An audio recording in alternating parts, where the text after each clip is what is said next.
Hai guys, kita ketemu lagi di Samsa TV. Yeay.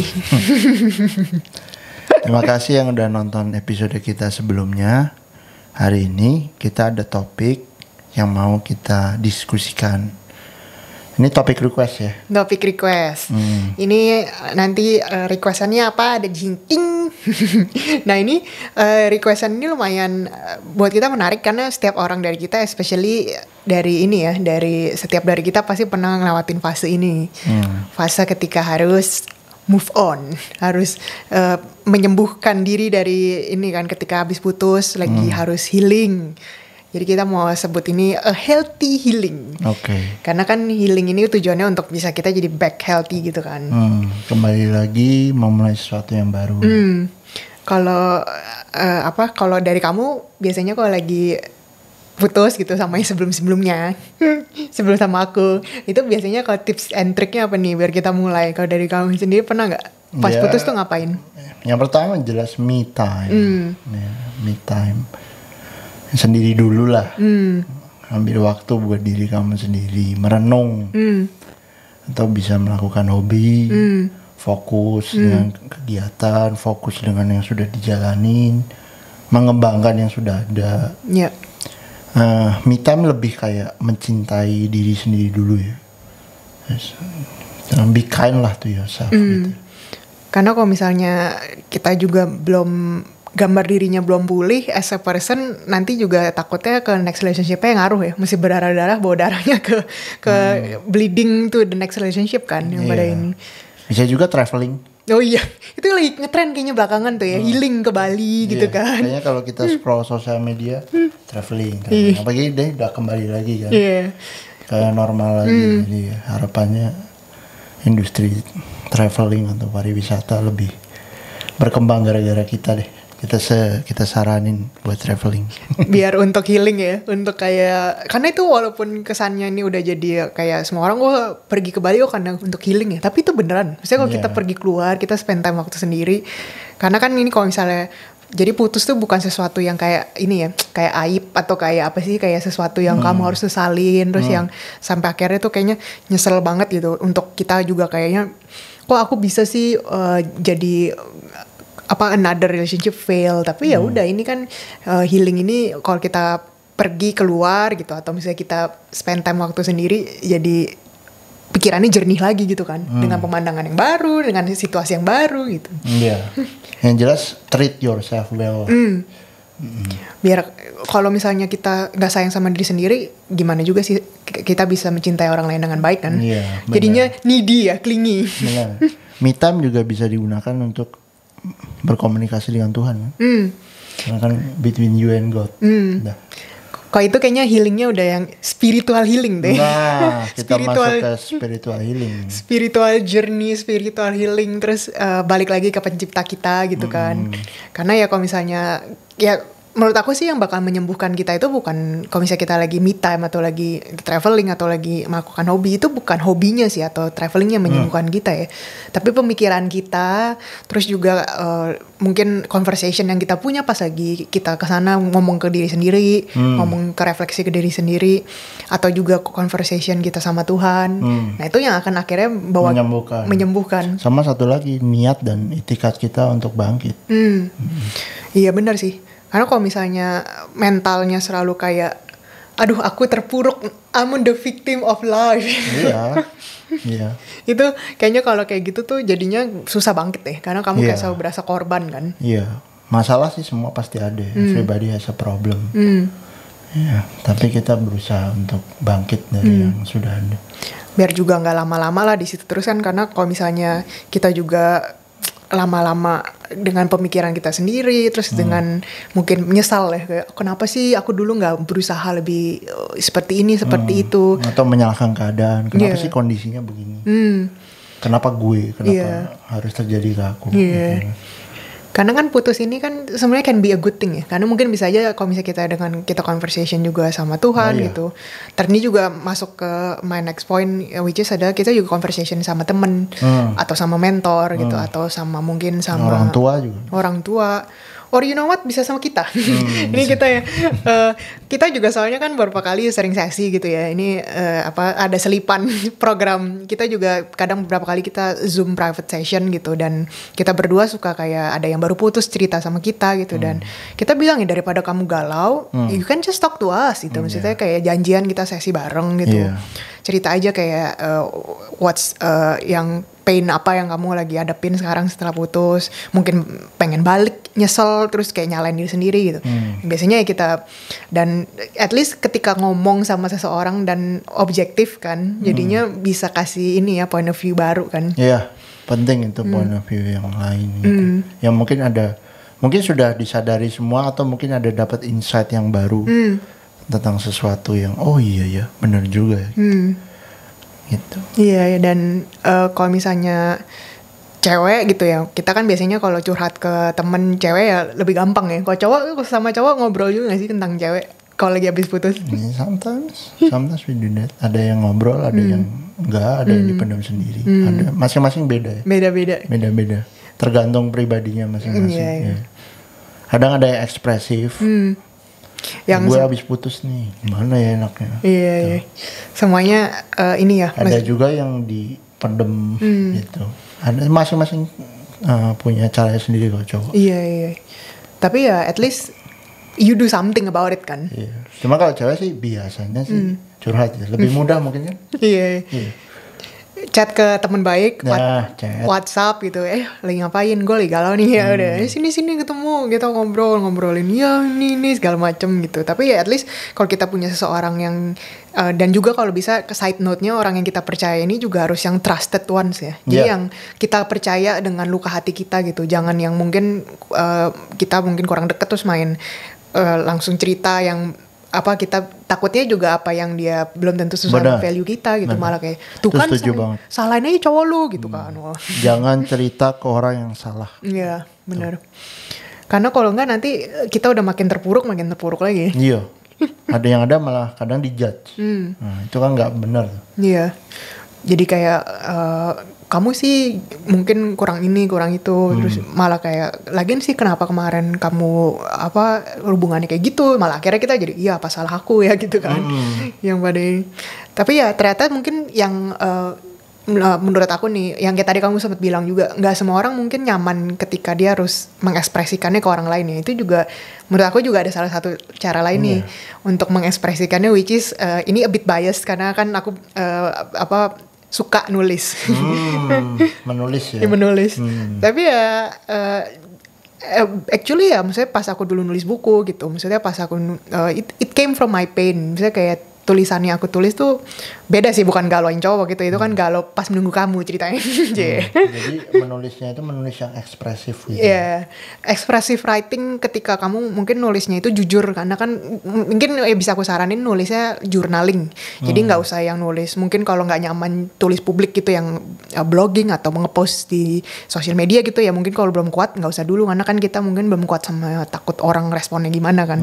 Takut mungkin kayak kamu galau banget sih gitu aja, putus aja sama cowok, kayak kamu nggak mau move on, yang jangan, mungkin kalau belum siap jangan dipublish dulu gitu. Iya benar. Karena menulis juga bagian dari berbicara ke diri sendiri, reflektif kan. Exactly. Karena ya menulis itu kan sejujur-jujurnya kita ya. Maksudnya nobody can judge us kan, atau juga kalau jurnal you keep it to yourself gitu. Dan kita nggak pernah tahu apa yang kita tulis pas lagi sakit, nanti pas kita udah selesai nih, pas kita look back kayak bersyukur ya kita pernah di posisi seperti itu gitu. Jadi ada track recordnya, ada kayak buktinya nih kalau kita udah pernah ngelewatin ini dan itu. Dan ketika menulis itu menurut aku jadi refleksi buat kita sih, kayak we've been through a lot ya, udah pernah putus segalau itu, tapi sekarang udah healing nih, nanti nih kalau udah journey-nya healing kan, terus jadi pas udah healing dia udah lebih bisa bersyukur lah sama keadaan. Ketika look back ke tulisannya dia aku pernah ngalamin ini. Iya. Jadi kayak kita ngelihat istilahnya rekodnya kita udah pernah di lowest moment, terus pas kita udah sembuh kita bersyukur, nggak langsung kayak take it for granted. Benar. Ya gitu. Ya itu sih, jadi menulis itu bisa salah satu ininya juga sih untuk kita bisa merefleksikan kan, kalau lagi mau move on nih, daripada galau sama orang, galau sama mungkin malah ini kan cari-cari pelarian luar sana, ya you can just start to write. Dan ini juga, dan tapi kalau misalnya mungkin nulis sendiri suka ngejelimet deh. Itu enakan juga kalau kadang ini ya kita cari banyak positif input gak sih? Oh iya, iya benar. Dari sudut pandang yang berbeda atau mungkin insight yang baru yang tadi kita sempat singgung. Gimana enaknya untuk kita maju. Positif inputnya itu ya kayak kita bisa juga mungkin kalau misalnya lagi itu bisa dengan belajar, maksudnya kayak ya mungkin ya salah satunya ya kenapa kita bikin ini juga ya, kenapa kita bikin podcast ini ya juga biar mungkin teman-teman bisa belajar juga input-input positif. Bisa relate lah kalau ada yang mirip case-nya. Oh iya, ada yang mirip gitu. Ya mungkin bisa belajar dari pengalaman teman-teman yang lain gitu. Biar nggak berasa sendiri ya. Iya, nggak sendiri. Apalagi di zaman sekarang kan, yang jauh jadi dekat, yang dekat jadi makin jauh. Kayaknya we feel so isolated ya, especially for the last 2 years gitu kan. Iya, apalagi setelah pasca pandemi, everybody feels lumayan alone. Terus udah lagi pandemi putus lagi kan, aduh. Waduh. But you're not alone, at least ada Sam and Sa di sini. Promosinya dari tadi banyak ya, maaf ya. Cuma ya itu I think positive input itu ngaruh untuk kita juga one day jadi punya positive thoughts kan. Jadi nggak cuma kayak kita cuma banyak bikin ngejelimet sendiri terus. Talk to somebody. Kalau benar-benar posisi nggak punya temen nih. Kok Ci, aku benar-benar nggak punya temen. Dan aku malu untuk cerita ke siapapun. Tapi kamu juga tahu kan, at least try to contact somebody. If you really need help, talk to somebody. There is a case yang benar-benar parah yang suicidal. Atau like itu udah nggak bisa, dia nggak bisa ngomong atau mungkin dia merasa tertutup sekali. Mungkin permasalahannya parah untuk dia, belum tentu parah untuk orang lain. Kita nggak pernah tahu, we never know. Tiba-tiba dia memutuskan untuk sesuatu yang ekstrim, yang talk to somebody, itu penting banget. Bener sih, karena ya kita namanya hidup ketika ada hubungan yang berakhir kan pasti ada pahitnya kan, ada sedihnya. At least bring to the God lah. Iya, bring sama Tuhan gitu. Karena ya kalau kita takut sama judgment orang, Tuhan gak akan pernah ngejudge kita gitu. Dan remind ourselves that we're not alone, dan percaya kalau yang kedepannya itu semuanya yang terbaik gitu kan. Terus ya untuk next relationship-nya juga bagus untuk kita pas lagi sendiri nih, yang tadi sempat kita mention tentang me time sendiri, itu bagus untuk kita bangun healthy boundaries untuk kita sendiri nih, especially for the next relationship ya.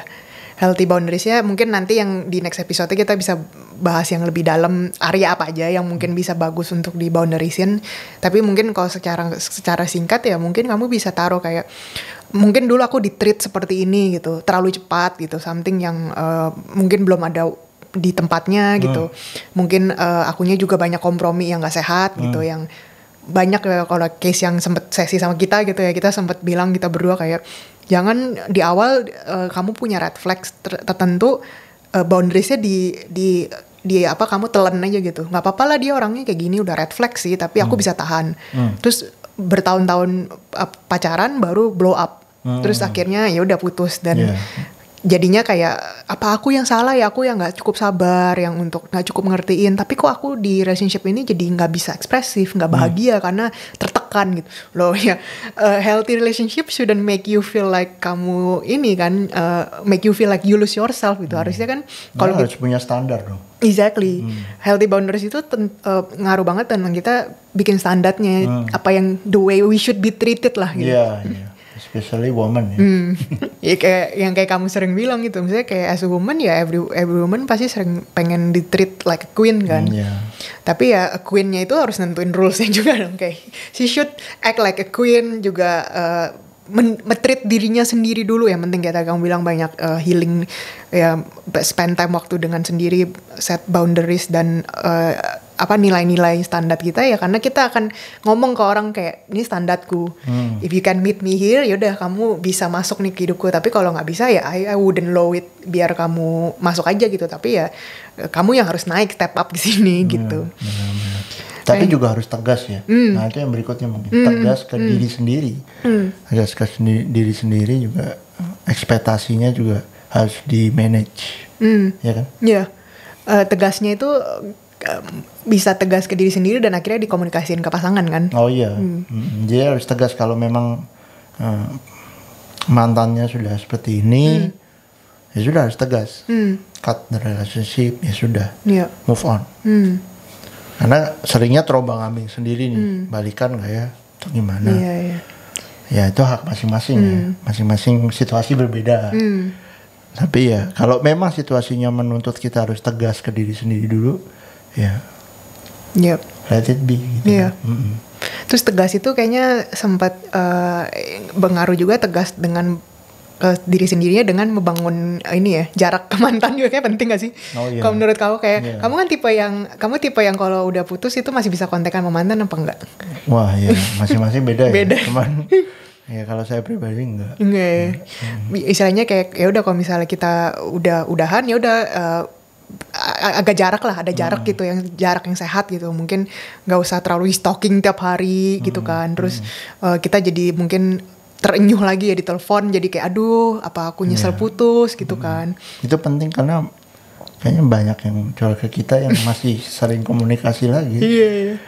The same mistake again and again and again.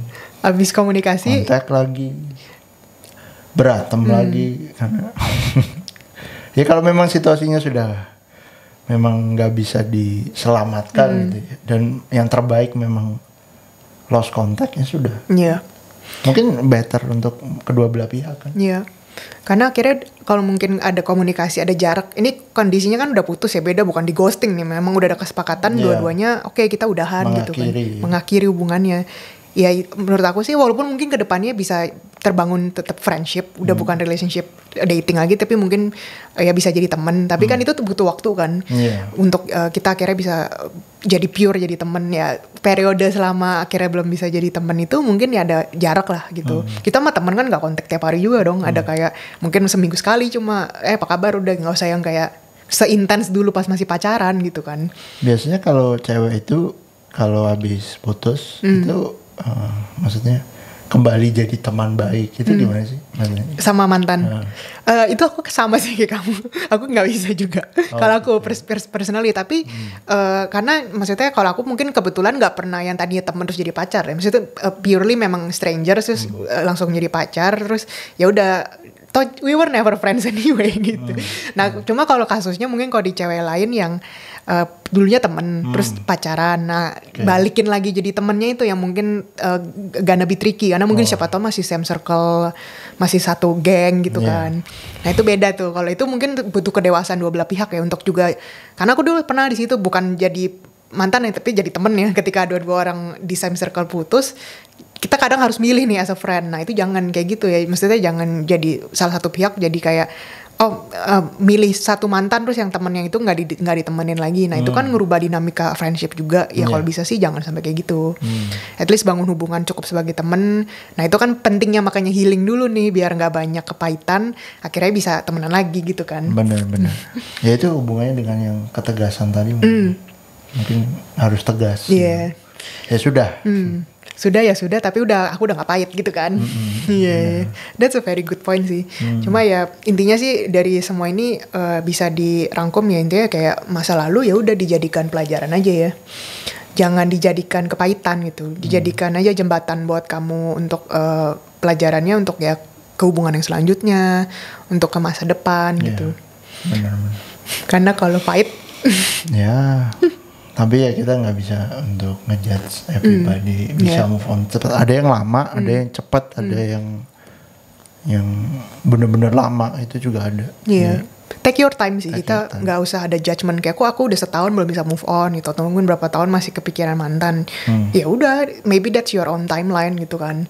But at least kamu do something about it. Jangan cuma kayak galau terus bingung kenapa nggak move on ya, soalnya step-stepnya nggak ada yang ngelakuin gitu kan.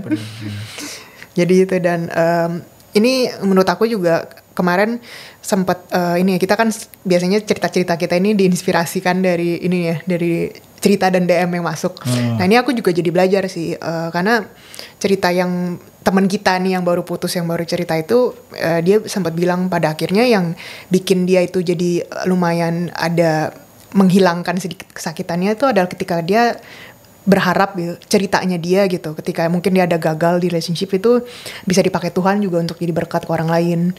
Nah itu kayak ketika itu bener banget tuh. Iya kan, when your pain has a purpose gitu, jadi kayak sakitnya kamu tuh ternyata bisa jadi berkat buat orang lain. Benar, itu tujuan kita kenapa kita bikin podcast ini juga, supaya jadi berkatnya orang lain. Amin. Belum tentu kesakitan itu selamanya buruk, mungkin bisa jadi pelajaran bareng-bareng, belajar bareng-bareng. Oh ya udah, next yang bisa kita lakukan apa? Iya. Karena kalau kita nggak pernah ngelewatin sakit hatinya putus, jadi kurang punya empati ya. Kayak apa sih putusnya galau lah. Sampai kita ngalamin sendiri, oh ya beneran sakit gitu kan. Iya. Kalau kesalahan sih semua orang punya kesalahan. Exactly. Pasti. Masa muda pasti kita punya salah gitu. Ada yang bilang kalau kita umur belasan tahun tuh kita ingin tahu. Ketika kita umur 20-an itu kita melakukan banyak kesalahan. Iya. Kemudian ketika kita umur 30-an, kita biasanya belajar dari kesalahannya. Kemudian pada umur 40 kita jadi lebih baik. Dan di usia di 50-an kita jadi bijaksana. Dan di usia 60-an ke atas kita sudah mencapai kedamaian. Ada yang bilang gitu. Nah itu pernah saya pribadi jadikan, oh ya sudah, itu bagian dari perjalanan hidup. Ya sudah, apa yang sudah terjadi yang lalu ya itu. Intinya adalah yang lalu ya sudah. Biar juga kita nggak punya banyak penyesalan di masa lalu. Tapi di masa depan dijadikan pelajaran dan kedepannya lebih baik gitu kan. Untuk masa depan. Karena kalau nyimpan dendam juga akan menggerogoti diri kita sendiri. Jadi banyak penyakit ya. Jadi banyak penyakit. Ya, kadang demam, batuk. Ya itu bisa aja. Demam. Kenapa? Dendam. Demam karena dendam.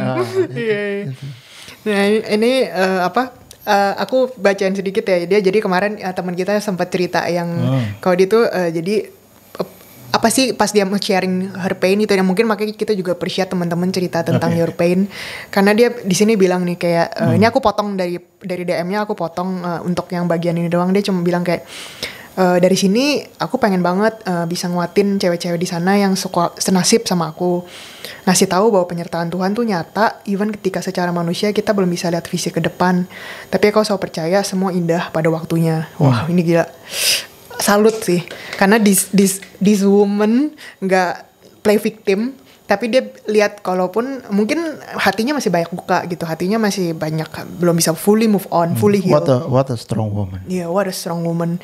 Itu testimoni dari cewek kuat itu adalah menurut aku ketika dia tetap berharap ya, walaupun mungkin dia masih belum bisa melihat ke masa depan, masih blur gitu, tapi dia dan tetap percaya penyertaan Tuhan itu tepat pada waktunya gitu, dan nyata, dan bisa lihat kalau semua itu indah sama waktunya. Dan dia juga sempat mention dia pengen banget gitu bisa kita saling support buat cewek-cewek yang senasib, karena memang nggak mudah sih, apalagi ditinggalnya udah di DP vendor DLL buat merit. Oh my god. Berarti ini kan kondisinya udah sempat persiapan merit, dia harus hubungannya di end gitu, diudahkan. Ya itu kan ada ininya sendiri, sakitnya sendiri kan, ada traumanya sendiri. Pastilah. Udah DP. Aduh, aku sih. Like come on. Aduh, aku nggak kebayang sih, maksudnya kayak. Dan kalau teman-teman yang pernah ngalamin di posisi ini, then you know that you're not alone. We're not here untuk juga kayak untuk ngejudge gitu, atau mungkin kayak ya udahlah mendingan udahan di depan kan daripada di terakhir. Iya sih, itu teorinya, tapi kan sakitnya tetap real ya. Makanya bareng-bareng kita adain podcast ini juga untuk bangun komunitas woman, helping woman. Yeah. Komunitas women empower women, tapi juga kita thanks to you here dibantu untuk hanya di sini aja di pojokan. Ya, tapi ini loh, maksudnya kamu jadi testimoni buat cowok-cowok di sana kalau misalnya actually ya cowok-cowok yang serius dan tulus dan supporting women tuh ya ada, dan banyak banget jumlahnya tuh lebih banyak daripada yang oknum. Ini namanya oknum. Iya, oknum. Lebih banyak. Jangan semua cowok disamain gitu. Iya, banyak. Gitu. Saya lagi vote untuk cowok-cowok di luar sana. Yes. Jadi banyak yang tulus. Dan kalau yang belum ketemu ada, cuma mungkin harus belum healing aja, dulu gitu kan. Not yet. but doesn't mean kalau kamu nggak berbahagia, you will be happy one day. Cuma ya happy-nya juga harus lega, jangan happy dengan banyak trauma ya. Karena kamu jadi dikit-dikit kayak aduh takut disakitin lagi, apa aku bakal bahagia sebentar terus nanti sedih lagi ya gitu kan. Iya. Gitu. Toxic tuh menular, trauma yang kayak gitu tuh menular. Iya benar. Even ke sesama teman-teman bisa jadi menular. Iya. Karena kan energi negatifnya. Bener. Makanya Setiap kali ketemu dia, aduh pasti galau. Ya mungkin ada. Bagi teman-teman yang merasa punya atau punya teman yang kalau ketemu energinya galau, diajak bareng-bareng yuk healing, yang udah kita sebutin tadi. Yuk healing bareng-bareng. Me time-nya jadi apa? Our time. Jadi guys or girls time. Nggak apa-apa ya. At least kan kamu ketika tahu kamu punya banyak temen juga lebih lupa sama mantan ya. Karena kan you know that ternyata aku juga masih punya banyak orang sayang sama aku gitu. Benar. Yang masih punya pergaulan, ajak happy makan kayak karaoke or something gitu. Jadi kan at least kamu punya distraction juga yang sehat kan, yang baik. Bisa juga kita sampai belajar finansial nih. Nah, mantap. Nah ini kenapa kita mention itu karena thank you to our first sponsor dari Billenials Club. Nanti kita tampilin ya di sini alamat Instagramnya. Nah kalian kalau misalnya yang mau belajar tentang keuangan, terus juga mau konsultasi one on one nih, karena dia buka kelas, buka sesi. Kalau kamu mau nanya all the details yang kamu tahu tentang pengaturan keuangan pribadi, atau mungkin kamu lagi bersiap-siap untuk kedepannya, untuk in relationship atau untuk keluarga, dia bisa konseling semua dan akan kasih report ke kamu dengan jelas. Semua yang kamu ceritain akan dibikinin reportnya dan akan dikasih tahu laporannya dan akan membantu kamu untuk kedepannya. Nah kalau misalnya mau tanya lebih lanjut lagi tentang kelanjutan programnya, biayanya, atau segala macam, bisa langsung aja ke Instagramnya gitu. Oke deh. Berarti daripada galau mendingan belajar cuan. Iya, daripada galau nih belajar cuan-cuan gitu kan. Nah, I think for today that's it ya. Tetap as usual kalau misalnya kalian punya cerita just give us a DM sini juga. Dan nanti kita lanjut ke next episode bawa topik sesuai request kalian as usual. Oke deh, thank you for listening. Saya Mensa pamit. Bye-bye.